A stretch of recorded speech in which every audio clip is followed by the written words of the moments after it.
Hey everybody out there, it's Alabama Deep. I'm coming back at you. Alright, so I'm doing another little video tonight. Tomorrow evening we'll be picking back up as we dive into the very ending of the Submariner part swap. I'll be editing that more into with the new to have the conclusion video coming up tomorrow evening. For right now, I wanted to do a video. Someone had asked a question, and it was, Dear Alabama Deep, I have a Rolex Submariner replica Triple A. I can't afford the clone yet, but I have worn it so much that now the clasp and the bracelet have minor scratches and dings. How would I be able to polish this? Please respond from Dennis. So, okay, Dennis, this is what we have here. This is a video just for you. We have a triple A, goodness gracious, blurry again. We have a triple A clasp that we can look at. You can see that this is dinged up and scratched. And you're wondering how are you going to get the scratches out of a clasp like this. And I'm going to go ahead and show you. Now, this clasp, of course, is off a triple A. It's just in my junk pile. We're not going to get into how to do a mirror finish exactly on this watch. What we are going to do is show you how to replicate the Rolex brush on the stainless steel that they have. So that's exactly what we're going to be diving into, and that's what we're going to do. I'm also going to bring over another piece of Rolex. This is, I don't even know anymore on the older clasp if it's real or not. I don't know. But we have another one here. We have a clasp here on this piece, and you can look at that, and you can definitely see the scratches and dings and everything in that. So let's talk a little bit about the metal, and let's turn the clasp around so you can see the Rolex emblem. Okay, so dents, dings, and scratches, so on and so forth. So let's talk about metal. Now, when people think about polishing a stainless steel case or a stainless steel bracelet, they are thinking that they are removing content from that particular piece that they can never get back. This is in part true, and in other ways it is not. Okay, so we have, for example, if you see a Rolex indentation, and let me pull out the real deal here for you. We'll use Mustafa's 1601 as a perfect example of this. Now, from a distance, it looks like it's nice. I have done a little bit of polishing on this, if y'all can remember, and we had a little more to go. Remember, I replaced the crystal, pressed the crown, the bezel down, and then replaced the gaskets in this watch. But there was so much more I wanted to do to it, but I'm not fully able to because of the marks themselves. Now, I know it's really hard to look in, but under the microscope, there are some pretty big indentations on this watch, things that I could not do to bring out. You can notice it on the sides of the watch just a little bit. That it's just indentations and bits and pieces here and there. Now, going back to these bracelets here, these just have little minor scratches on it. So with little minor scratches, those are just marks put onto the stainless. They haven't actually lost any material. It is the same way on indentation. That's just the steel being pressed in and losing its form. It's not losing any material. When you have a deep gouge in it, it's actually the material moving like Moses parting the Red Seas. you're not actually losing any content. It's just morphing the metal and changing it around. It's the same way with polishing. You're getting on the metal and it's kind of smearing itself back out to being smooth. Now, I will tell you, the deeper you go and the harder you go on polishing, yes, you will be removing content at that point. As you can see, the gold transfer from polishing stick off of case. So, yes, when you do it hard enough, you will be removing content. But if you go very, very, very, very light, you're actually just morphing the metal itself and not actually removing anything.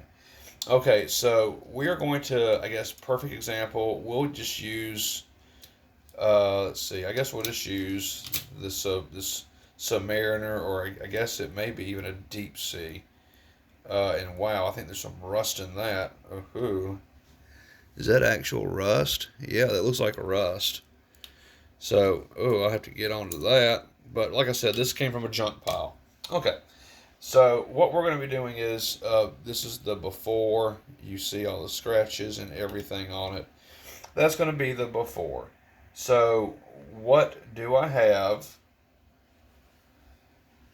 to take care of that? You have a Scotch pad. Now, the Scotch pad are very, very cheap. They're used to wash dishes a lot. But at the same time, people have found out this puts the grain back into a Rolex bracelet. It's almost completely perfect the way it goes.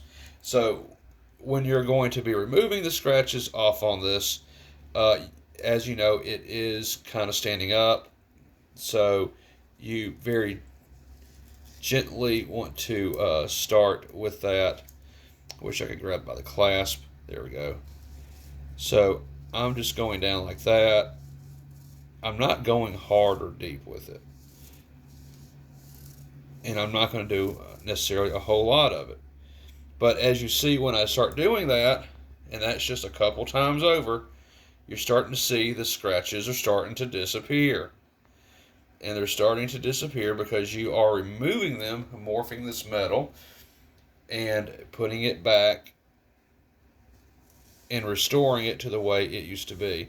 Now, I do the little rocking motion. I keep it in one direction, back and forth, without going side to side. That would put the brush strokes on the steel incorrectly. So here we go. Wow, look at that difference. Coming back in, look at that. See how it is removing a lot of the scratches. Now, some of the scratches like this, if they're too deep, you're not going to get a great result per se. But I will put a little pressure on one more side than on the other. I'm going to come back in. Let's see if we lost that. No, we didn't lose that all the way. But you do get my point. You see how most of the scratches are coming out of this watch. It's looking a lot better. Now, the further we go in, the more you're going to be able to see, of course.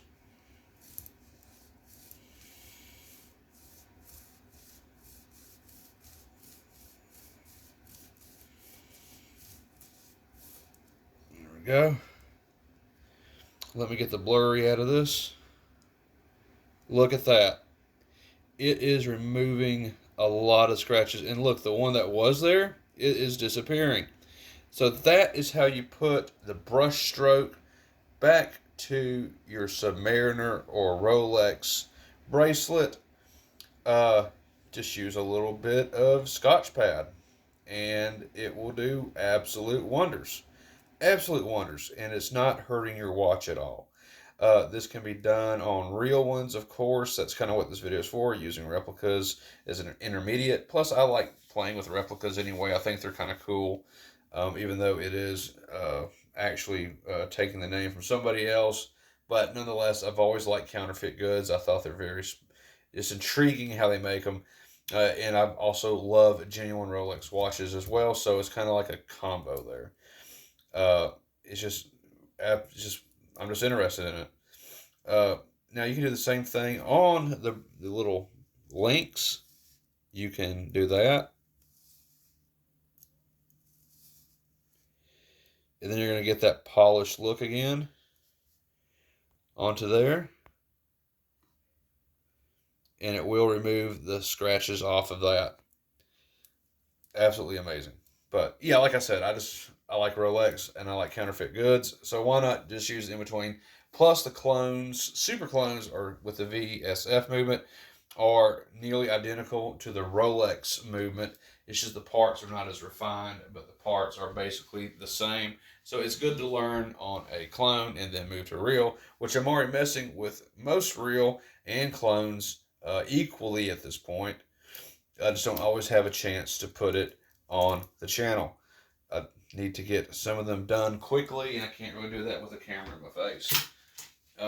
Slowly learning in between with new camera angles and such.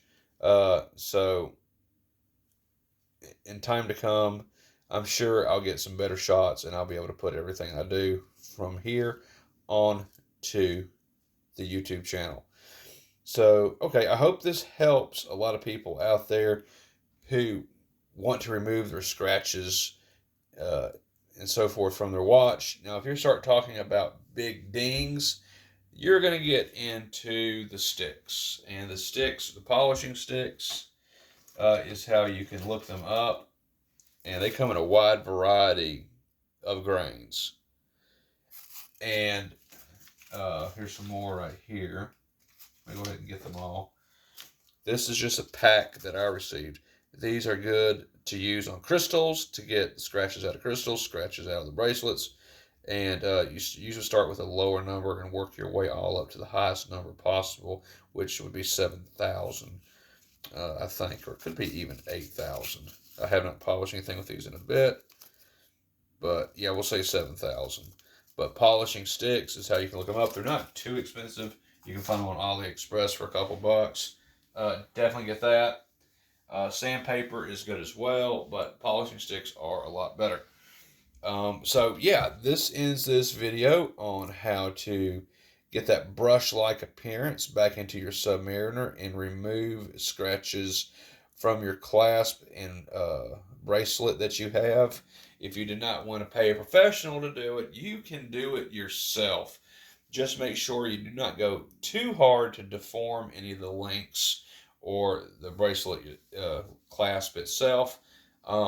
Just always go with the flat surface of whatever you're polishing. And of course, as you turn it, there's another flat surface of what you're polishing, and that'll keep the nice crisp edges on it. So guys and gals, this is Alabama Deep. I am out for the night. Thank you for watching so much. We are getting some revenue into the channel, and hopefully before long we can do another Rolex watch giveaway. I cannot wait to do that. And I have a special giveaway going at my job at Mickey D's. Somebody will be receiving one of my Rolex watch builds. I had a contest with who is the best worker there, and the winner is Ken Green from that location. So Ken, you will be getting a specialty custom built Rolex watch done by me as soon as I can really afford it, you know. So, all right, guys and gals, I will see you on the next video. Please like, share, subscribe, comment below. The comments is what I look at, folks. If I see a comment, you will get a chance to win a custom Rolex watch build by me.